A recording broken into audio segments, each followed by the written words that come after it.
G'day race fans, well we're back, Zandvoort for the Dutch Grand Prix. Big wait, but the battle recommences. Lando and Oscar back into battle of course, and the hometown hero, Max Verstappen. Can he give those orange-wearing Dutch fans something to celebrate? It's been a long time. Mick, we're back on, mate. Ready to go? Finally, we're back, and we're back with a bang. I think a double header. So we've got, like you said, Zandvoort this weekend and then Monza next weekend. So it's going to be a cracker. Like you said, battle resumes. Come Battle on, resumes. Pastry. Let's go, man. Let's get the job done. And, man, there's some drivers looking to redeem themselves throughout the rest of the season. And that midfield battle, man, so tight. So it's game on. Well, first thing I want to highlight, we were definitely wrong about Franco Colapinto. We thought there was going to be some movement come the midsummer break. Looks like he's got that seat guaranteed to the end of the year, which is good. Enough time to prove himself, of course. But if you read the headlines, he is definitely under pressure. Lewis Hamilton, well, he needs a big turnaround. Ended the last couple of races on a bit of a low, so let's see if he can bounce back. Of course, Yuki Tsunoda still under a lot of pressure at Red Bull. I don't think we're going to see much change as far as car performances from this point forward. I think most of the big upgrades are done and dusted. Maybe a few little things will come through, but you're right, still plenty to play for. Looking at the point standings, it's a nice little lead there for Oscar Piastri, of course. The battle on the constructors is basically wrapped up. Mclaren will be looking to go back-to-back here. Lando Norris picking up the victory last year, followed by Max Verstappen in P2 and, of course, Charles Leclerc in P3. Forecast looks like it's going to be wet, but I think I'm more interested in the wind. Rain's definitely going to play a part on the Saturday. Possible rain on Sunday as well. But like you said, the wind is going to be a big factor.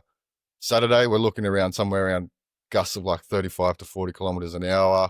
Sunday is the big day with the winds are going to be up around the 50 kilometer mark. And we know with these cars how sensitive they are just to gusts of wind and wind direction changes. So last year was predominantly a one-stop race, but Pirelli are coming with a step softer with the compound. So they're going with the C2, C3, C4. So if it is a dry race, which kind of at the moment looks unlikely. It may force it into a two-stopper, of course. But hometown hero Max Verstappen. So he's a triple winner here since it returned in 2021. Lando, as previously said, took the limelight last year. This week, it's a big one for Max. I mean, he would love to get the win in front of his hometown. Has he got a chance? Like Max is definitely going to be able to get the most from that car. Like we said, he's definitely 3 or 4 tenths quicker than that car at the moment. We saw in Hungary, he struggled big time. Obviously in the Sunday, the cool attempts, that car came alive and he was really the only one that could do most of the overtaking throughout that race. So I'm probably expecting them not to have as a bad weekend, but I don't know if they've got enough to race pace-wise to match McLaren. Yeah, tricky one, because you don't factor Max to have many sort of races in a row where he doesn't factor somewhere in the top 3. Yeah, look, So, I mean, home ground advantage, even if he's not in the fastest car, he's definitely got to be odds-on favourite for a podium, at least. well, you think the Red Bull car would be quite suited to Zandvoort, right? Yeah. Well, we're going similar sort of circuit to Hungary, right? It's a little bull ring, high downforce. The only difference is it will be cooler than it was in Hungary, and that will definitely play more into Red Bull's hands, you would think. So I've definitely got him factoring big time this weekend. Even if the car's not quite right, that home crowd advantage, I think the line will make the difference. Yeah, and what about Yuki? It needed to be a reset the summer break. So let's hope he comes in this week fresh and he can get stuck in. Do you factor Yuki making a big improvement into the second half of the season? We've seen he's a little bit more comfortable with that car when they finally managed to get the upgrades to his car. He definitely seemed a lot more comfortable. It's the same old thing with Yuki. You've got to get to Q3 and you've got to score a bag of points, right? And if you're not doing that, then you're not doing your job. Simple as that. Yeah, and there's been a few rumors floating around with Alex Palau from IndyCar and Red Bull. I wouldn't say the sources are extremely credible at the moment, but you just never know, right?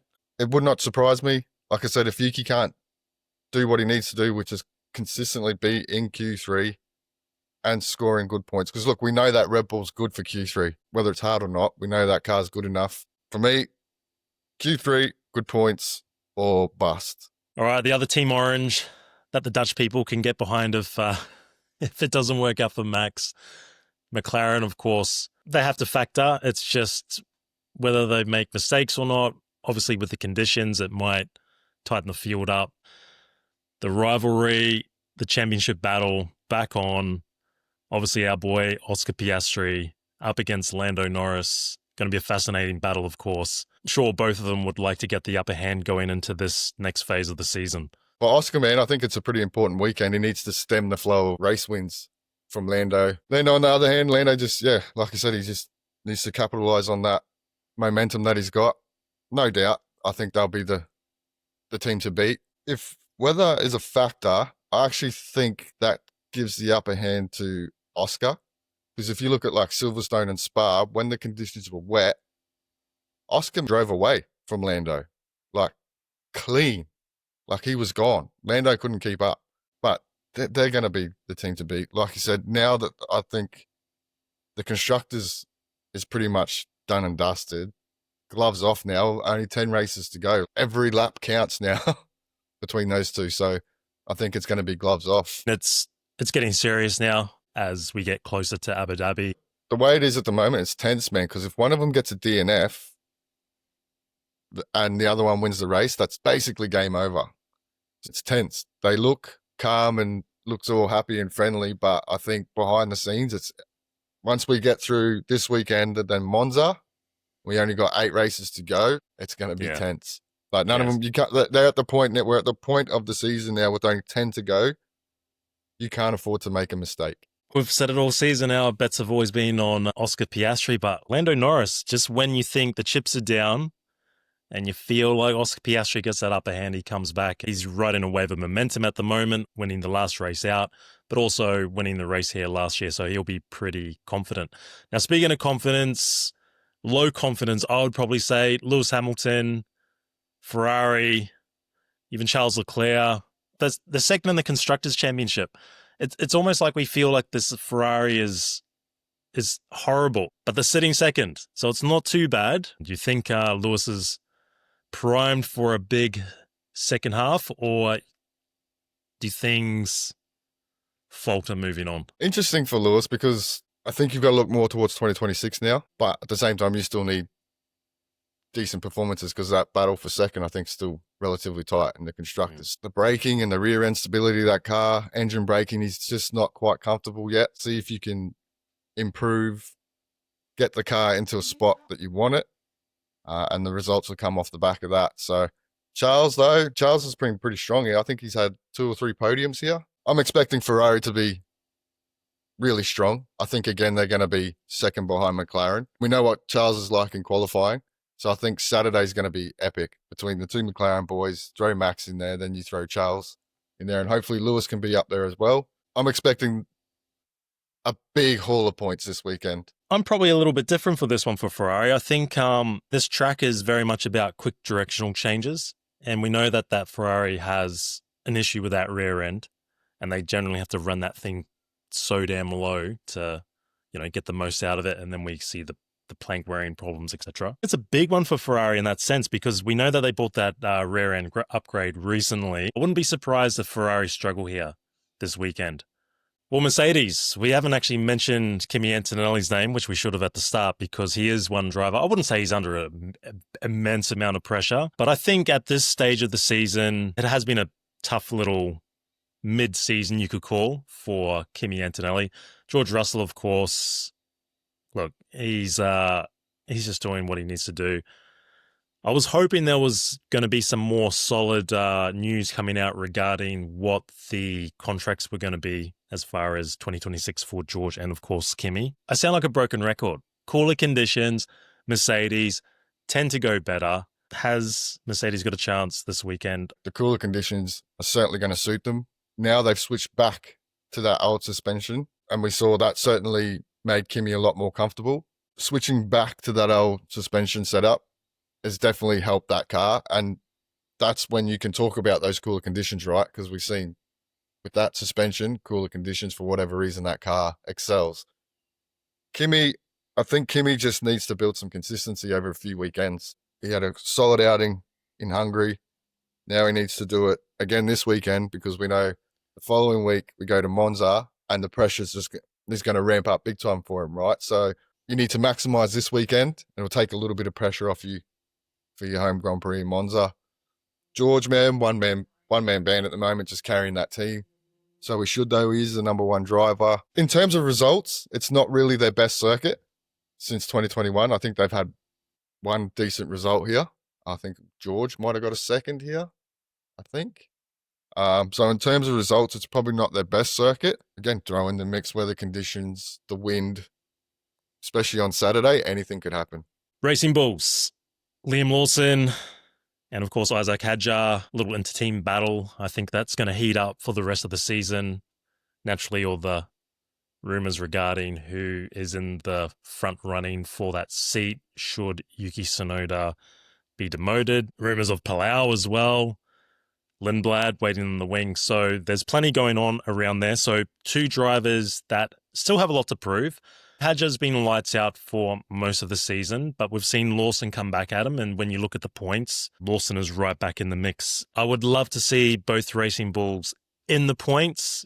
They need double points because it always just seems to be one driver gets the upper hand, gets the points, while the other one languishes just outside the top 10. So that will obviously be Permain's big goal moving into this second half of the season, but it could start this week in Zandvoort. I second that. You basically hit the nail on the head. Both drivers need to get in the points. Lawson, he's starting to get his groove back. He's outperformed Hadjar in the last 2 weekends. For Hadjar, like you said, it's consistency. Just get yourself back up to where we know you can be. Had a pretty ordinary outing in Hungary, so he needs to bounce back. Those two, man, that inter-team battle is probably one of the closest on the grid at the moment. Yeah, and obviously there's a lot to gain if you get that upper hand as well with that potential Red Bull seat. Whether you want to take that second Red Bull seat, I'm not too sure, but I think with the new regulations, I don't think it's going to be as a poison chalice, so to speak, that second seat. Now, Alpine, let's go straight into Alpine because Franco Colapinto, we both thought he was done and dusted after the summer break. He's still there. He's still holding on by a thread. Still rumours regarding the speculation on how secure his seat is. So still a lot of pressure on him. Gasly, I think Gasly will just do Pierre Gasly things. He's been, again, as you say, a one-man team basically over there. Do they factor? In terms of results, Alpine have actually done all right there. I don't think they'll be a factor. Like you said, Gasly will do Gasly things. And he actually got on the podium here in 2023. He likes the place. It shows that the car works. Whether it'll work this year, I'm not too sure. If we get the mixed conditions, I think Gasly will definitely be a factor. And he has had a habit of dragging that car into Q3. Reports are Colapinto's gone after Abu Dhabi. So now you're not fighting to retain your seat. You're fighting to stay in Formula One. You're now in the shop window. Now you've got to show what you can do. You know, he's been given till the end of the season. So I think that's a big pressure release for him. So now he can just knuckle down and focus on trying to get the best out of that car and the best out of himself. It's a tough one. If you go off past results, you go, yeah, well, Gasly will definitely be in contention for some strong points, but we've seen that car struggle. Franco, a lot of pressure on him. He's gaining that reputation of, making a lot of mistakes and doing quite a bit of damage. We know he can be quick. Yeah, and in the meantime, Flair will keep cashing the sponsorship checks. Of course he will. Come on, man. Like, of course he will. No, yeah, 100%. But yeah, like you said, man, he's unfortunately for him, everyone knows how fast the dude is, right? But everyone knows that you like to crash. Yeah. And that's what you need over the next 10 races, I think, is 10 clean weekends where you don't make a mistake. Big ask. Now, Williams. Oh, they had a pretty good, strong start of the season. They've made it pretty clear that most of their focus is now on 2026. So we're probably not going to see much or any upgrades come for that car. What do you think of Williams' chances? Is James Vowles, does he leave this weekend happy, or is it just much the same? I'm going to say it's going to be much the same. That Zandvoort layout is not going to be suited to the car. You know, even James Vowles says the long lateral load corners is where the car struggles. Now, there's a few of those corners at Zandvoort. No more upgrades. They did bring the upgrade package to Spa and Hungary, and that's it. Albon, man, best season so far in his career. He's just... Well, there's rumours floating around with Albon and possibly returning to Red Bull as well, but, the circus, of course, that is Formula 1. Yeah, I mean, if I was Albon, I wouldn't. I'd stay where you are. Yeah. When you look at what Williams is doing and what they're building, and they're heading in the right direction, and you've got someone like James Vowles, I think he'd be silly to go. Yes, he looks happy. That's the thing. He looks relaxed and happy. We have commented about how he's much more fiery on the radio. I think it's been a good thing that he's got a good teammate that's come in, even though we haven't seen the best of Carlos yet for this year. But I think it's just given great impetus for Albon to really step his game up. Yeah, and he has. He's delivered. Carlos is just a little bit frustrated. Things haven't gone his way. Car letting him down a little bit. I think he really just needs some consistency over a few weekends, and then we'll really start to see him maximize what he can do in that car, because he knows the speed's there. The speed's not the issue. I think he's just got to get a handle on getting the car into a window that he likes. And, we know what Carlos can do, man. He's solid. Well, it's still a big second half of the season for Williams because they're holding down that P5 in the constructors, and it's extremely tight there. So we know how much money, just going from P5 to P6 in the constructors is worth. It's worth a lot of cash. When you look at Carlos, it must be tough being a F1 driver.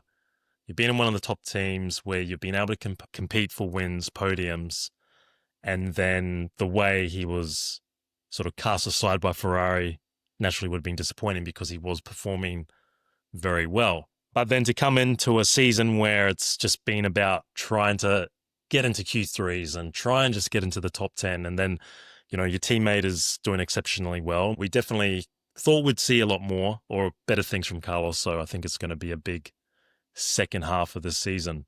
Now, Aston Martin, it'll be interesting to see what their trajectory is because, they've been one of the teams that had bought a few upgrades and things were going into the right direction. Yes, there was the anomaly. I think it was Spa. I'm thinking Aston Martin might be a bit of a dark horse this week, particularly in the wet. Stroll seems to do all right in the wet as well. Good old Lance. Aston Martin, both double top 10 finish here because I'm thinking that's what we're going to get. Yeah, I'm expecting the same. Like I said, it was a great performance in Hungary. Weather permitting, if it's dry, it should be exactly the same. There's no reason why it shouldn't be. If it's wet, like you said, I think Stroll could be a little bit of a dark horse. Now, we're all giving Stroll shit, right? When you look at the points, man, he's doing what he needs to do, right? Like, if Alonso doesn't perform and you do, well, then you're doing your job. So I think in terms of the inter-team battle, I think he's doing an all right job. But we know, unfortunately, if you want to win a world championship after next year, Stroll has his day, he has his day. Yeah, but it's one just, day here and there isn't enough. Yeah, it's not good enough. Not good enough. Yeah, so I'm expecting both into Q3. And if it rains, Stroll is my dark horse for sure. Not for a race win, but to be well inside the top 10. Nice one. And probably outperform his teammate. Ooh. Here we go. Heard it here first. In the dry, Alonso, I think, will have it all over him. I don't know what it is. When it's wet, he can do things that he can't do when it's dry. I guess it just depends when he wakes up, if he feels like being there or not.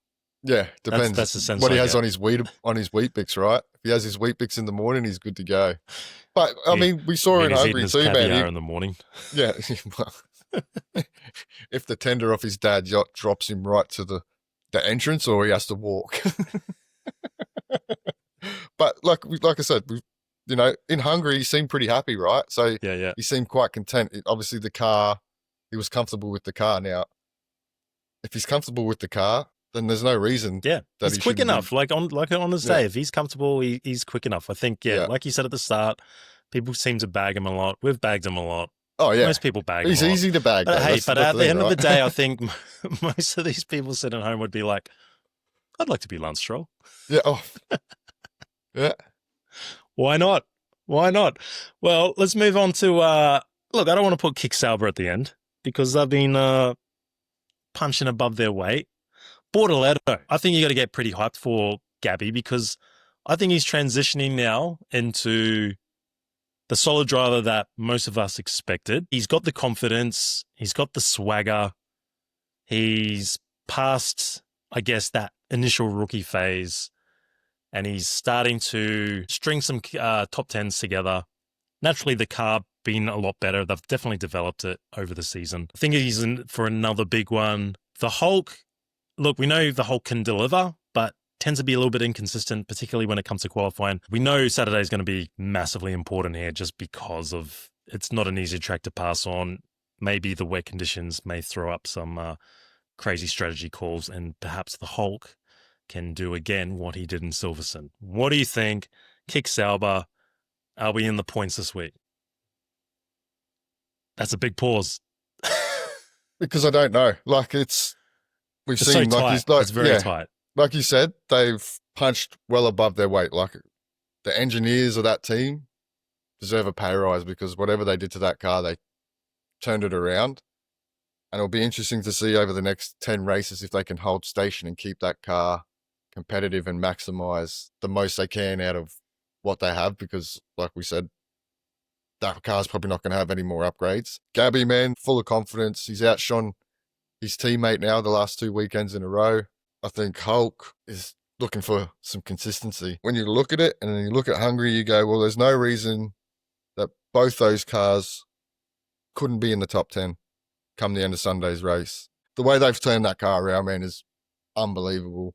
We're starting to see what Gabby can do now. And who knows, it might be a similar sort of thing where whatever they've done to the car now suits Gabby a little bit more than it suits Hulk. And that's why Hulk's having those little bit more inconsistent weekends.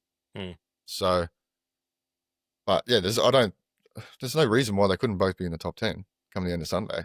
Well, it'll be massive if they do because, again, they're factoring for that P5 in the constructors. I think they're in P7 at the moment, so it's not a lot of points in it. And, you've mentioned it before, pretty much any of those midfield teams, double points finish is going to be massive going into the end. All right, last but not least, Haas.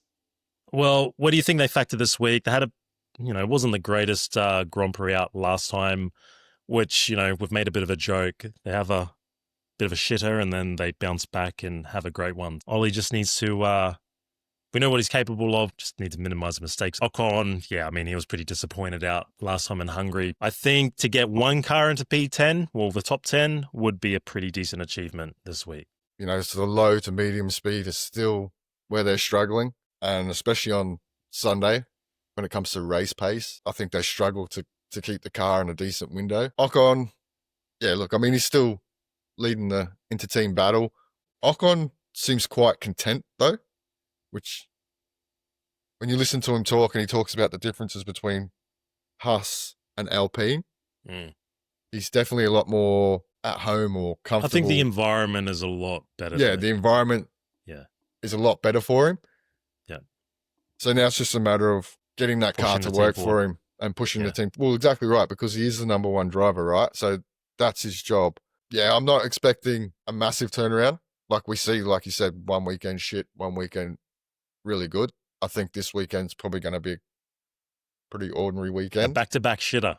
Yeah, back-to-back shitter. So unless mixed conditions... Well, that's the thing. It can become a lottery, can't it? Yeah, exactly. Well, speaking of lottery, what's your pick? Top 3. Who are your podium? And who's the guy that you think will outperform on the day? Maybe the dark horse. All right, so I'm going to go Oscar to stem the bleeding. I think I'm going to say Max for second. I think he's just at home. He's just going to be really tough to beat, even if that car's not great. I think the cooler track conditions are going to help. And I'm going to go Lando for third. My shining light, I'm going to throw it out there. Lewis for P4. Especially if it's wet, Lewis definitely for P4. All right, I'm just going to have a massive, biased take at this. Oscar Piastri, P1. Max Verstappen, P2. Charles Leclerc, P3. And the guy that's going to outperform, I'm going to let my bias take over, Liam Lawson. It's where he made his debut. a few years back. Yeah, I think he's going to be in for a, like a P7, P8, somewhere around there, and perform pretty well. But that's just bias. Yeah, I mean, he should beat his teammate here, right? Like you said, he made his debut here. Now, it's not a lot of an advantage because you were just thrown in for literally exactly. I wasn't saying it as that. I just think it's but it's kind of that affinity. It's like that was your connection. This is where you made your imprint. But I do think that's an advantage. Yeah, it should give him a little bit of an edge over Hadjar, who hasn't been there in a Formula One car. Yeah. So I agree. I think Lawson should definitely outshine Hadjar for sure. Well, let's go. There you go. You heard it first. We're unbiased here. We don't favour our Aussie or Kiwi drivers, of course. It's all logical. It's a logical thought process. Look, I'm excited about this week. Regardless, hopefully we do get the mixed weather. I think the gussy winds are going to be very interesting, as long as we don't get ridiculous conditions and we get a weekend full of red flags and just silliness. I'll leave you with the final word. Man, I'm tired of waiting. Let's get stuck in, man. Let's get some racing. We've got to get stuck in with a double header, and we're into it, man. And then there's not long left until Abu Dhabi. So tensions are starting to rise. So until then, we'll catch you in the next one. Catch ya.